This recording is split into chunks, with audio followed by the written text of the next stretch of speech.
Oh my! My scream echoed through the air. Honestly, how many times do I have to say it? When the glass is empty, pour the beer right away. Oh dear, the glass is broken. Isabella, clean it up quickly. Honestly, when will you grow up? This is insane. Why are these people so nonchalant about doing such things?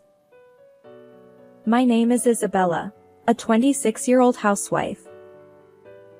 I've always been slow-witted. From the moment I entered elementary school, I realized I was falling behind. I was scolded by teachers countless times. Why couldn't I do such simple things? My parents are neither particularly enthusiastic about education nor completely neglectful. When my test scores were poor, they'd say, "Do better next time," and when it continued, they suggested, "How about going to a cram school?" I tried attending a cram school once, but the teacher's pace was too fast for me to keep up. Gradually, I became reluctant to go, and I started spending time at the park instead. However, I was soon caught when the cram school contacted my parents because I hadn't been showing up. I ended up quitting the cram school. That's when things started to go downhill for me. The moment I gave up, realizing that nothing could be done, everything became inconsequential, and I started hanging out with a bad crowd. Middle school was the worst time. Every day, we loitered at a convenience store, getting into cigarettes and alcohol. I'd leave home after my parents went to sleep and return before they woke up. That cycle continued. As a result, attending regular classes during the day was impossible, and I spent most days just sleeping. It was like going to school only for lunch. Later, I managed to get into a high school where you could enroll just by writing your name, but I had no motivation to study and dropped out. At that time, I left home after endless arguments with my parents, creating a rift between us. Since then, I've been working tirelessly at part-time jobs while living alone. But as I started working and living independently, I realized how much my parents had supported my life.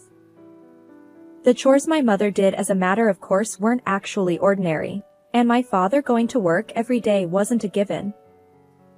I understood how I had taken their support for granted and how naive I had been. Still, back then, due to a mix of pride and embarrassment, I couldn't bring myself to visit my parents and apologize. After that, I resolved to live earnestly. In between my part-time jobs, I revisited the basics of compulsory education. 3 years later, I passed the GED exam and decided to take the evening courses at a university. Somehow, I managed to scrape by with the minimum passing score. I was overjoyed.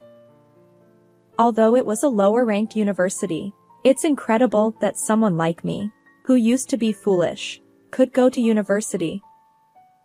Feeling a bit embarrassed, I wrote a letter to my family, sharing only the news that I had been accepted to an evening university without revealing my address. From then on, I continued my life, working during the day and attending university at night. The evening university attracted a diverse crowd. There were men in suits who perhaps came after work, as well as older women who wanted to relearn. Interacting with these people allowed me to understand various perspectives, and I consider it a valuable experience. After graduating from university, I landed an office job at a small company. If my old friends saw me now, they'd surely be surprised. My life had changed significantly. And my life took another turn, a meeting with Michael. Michael was a senior colleague at the same company. He was the one who taught me the ropes when I joined. Eventually, he started inviting me out for meals, and our relationship naturally blossomed.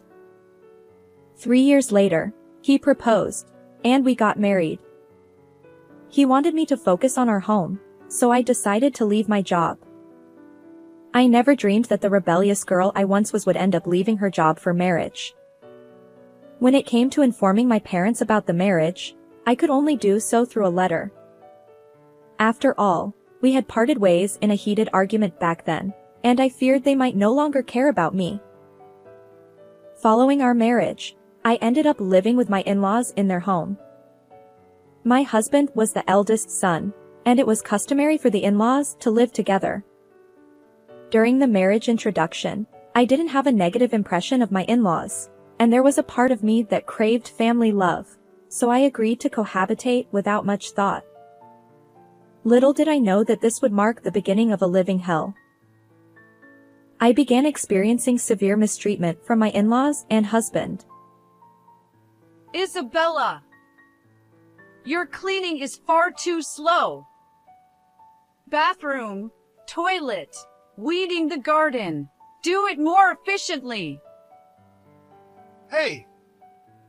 I asked for tea. How long do I have to wait? Unbelievable! Hey, for breakfast, I prefer bread. I'll have yogurt. Mornings are for yogurt and fruit. My in-laws and husband were shamelessly demanding. Despite this, I clung to the strange notion that I needed their approval to be accepted by this family and in this house.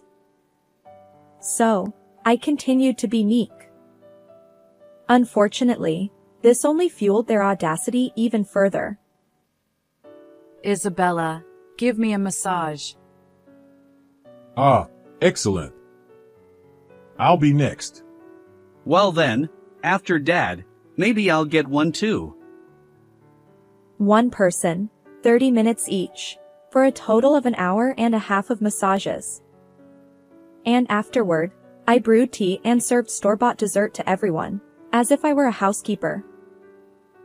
I gradually began to suspect that I was being used for their convenience by my in-laws and husband. As a result, imperfections started creeping into the household chores I had previously executed flawlessly, and my in-laws and husband began blaming me for those shortcomings.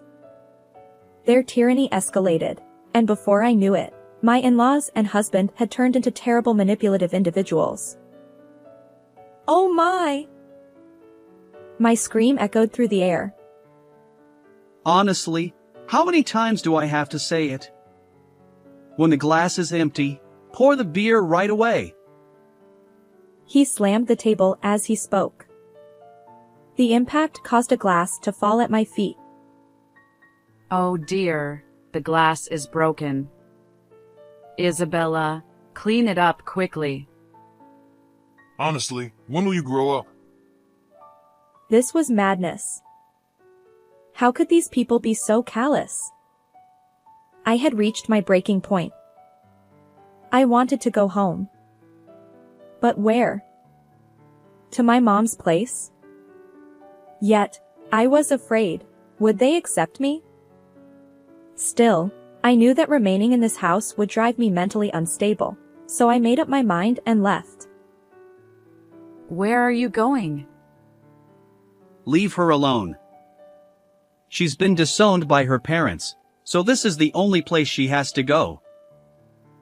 Despite my husband's words, I ignored him and left my in-laws' home. And after approximately 10 years, I arrived in front of my parents' home. As I hesitated to press the intercom button, a voice came from behind. Isabella. It was my mother's voice. Mom. The moment I saw my mother, tears welled up uncontrollably. She was also crying, and she embraced me tightly. She welcomed me into the house, and there, I met my father after a long time. Holding back tears, he said, "Welcome back." I felt overjoyed. My parents didn't harbor any resentment toward me. Even after I had left without a word, they warmly received me after a decade apart. Awkwardly, I recounted everything that had happened since I left. Both my father and mother praised me, saying, "You've done well." They were pleased with my letter updates as well. As for the matter with my in-laws and husband, they were furious on my behalf. They advised me to divorce that person without hesitation. A few hours later, I received a message from my husband. Where are you now? It's time to come back. I replied, I'm currently at my parents' house. I won't return to that home anymore, so let's get a divorce. Almost immediately, my husband called. His angry voice made it hard to understand what he was saying, but it seemed he wanted to come here to persuade me. My parents suggested, it's a good opportunity to meet face to face, so we decided to invite my in-laws and husband over. When my in-laws arrived at my parents' home, they unleashed a torrent of insults fueled by anger. Back when I lived with them, I was somewhat fragile due to my longing for family love. However, now that I had reconciled with my own parents, that vulnerability had disappeared. Without succumbing to their verbal abuse, I firmly handed them the divorce papers, saying, "It's pointless no matter what you say. Please sign for the divorce." In the end, my husband reluctantly signed the papers, rolling his eyes. Finally, I was free from those nightmarish days. And in the blink of an eye, 5 years had passed since the divorce. It was a holiday, and I was relaxing at my parents' home as usual. Suddenly, the intercom buzzed. Who could it be on a Saturday morning? Since I was closest to the front door, I decided to answer. But then the intercom buzzed again. Hello? Oh, excuse me. Wait, what? When I opened the door, there stood my ex-husband and in-laws, the same people I had parted ways with 5 years ago. Why? How? My ex-husband grinned and said, Hey there! You doing well? I figured you'd calm down by now. I'll forgive you, so come back, ha! What are you talking about? My shout drew my father's attention, and he joined me at the entrance. He too was surprised by their presence. My ex-husband continued smirking. You're probably still a lonely single woman, right? We'll take you back. And then my ex-father-in-law, audaciously, chimed in. Grandmother needs care too. Let's discuss the future. Their nonsensical statements made me burst into laughter. Impossible. Why are you laughing? My ex-father-in-law snapped. Exactly. How dare you, a lowly woman, be so cheeky? My ex-mother-in-law chimed in. I replied. Well, I was just thinking, who's speaking from a high horse here? My ex-husband retorted. What? Who do you think you're being cheeky with? He seemed to believe that his forceful tone, reminiscent of our cohabitation days, would sway me. Little did he know that over these 5 years, I had regained the determination I had as a former delinquent, a strong woman who wouldn't be shaken. Huh? Obviously, I'm talking to you. This abusive jerk. My ex-husband and in-laws stuttered, taken aback by my intensity. Suddenly, my voice surprised my mother, who approached, saying, Isabella, calm down. The baby just woke up. I apologized while cradling my daughter. Oops, sorry. A baby? I explained. I've remarried and have a child now. So, there's no chance of reconciliation with you. Not that I intend to, anyway. You're kidding.